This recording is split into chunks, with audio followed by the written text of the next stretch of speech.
Turning to an addict for affection and support can be like going to the hardware store for bread. Perhaps we expect a good parent to nurture and support our feelings, or a loving spouse to comfort and hold us when we're afraid, or a caring child to want to pitch in when we are ill or overwhelmed.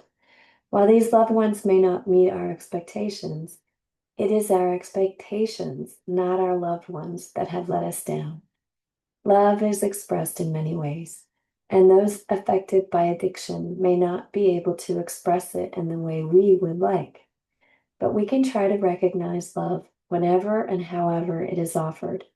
When it is not, we don't have to feel deprived. Most of us find an unfailing source of love in Al Anon.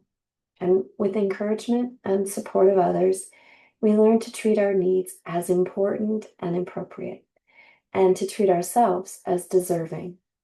Today, the addict may or may not be able to give us what we desire, and no one person will ever offer all that we require. If we stop insisting that our needs be met according to our will, we may discover that all the love and support we need is already at our fingertips.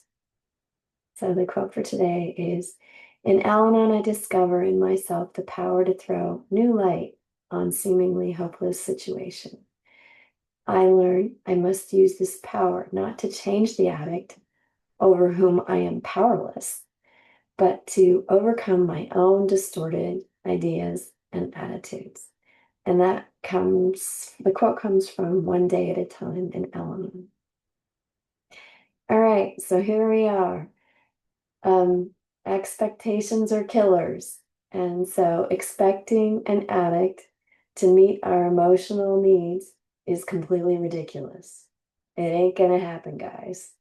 Um, it's a failure to think. It's like expecting someone who's blind to read us a book.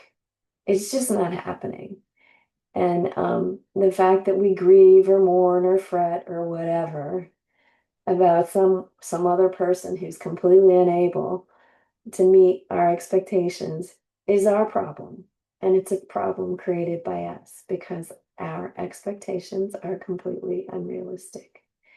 So, um, in Al Anon, so much comes down to what's your attitude? So, mapping out expectations on other people is pretty entitled at times. So what's your attitude and how is your attitude affecting you?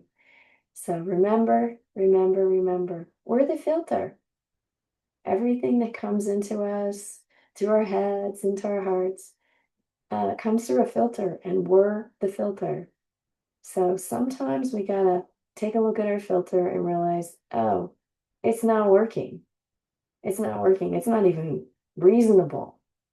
And make some lasting, rational adjustments. All right. We'll talk more about expectations. That's a pretty big subject. Um, but this one scratches the surface on it. I hope you enjoy your, let's see, January 2nd's Friday. I'm a little confused about what day of the week it is. I hope you enjoy your Friday.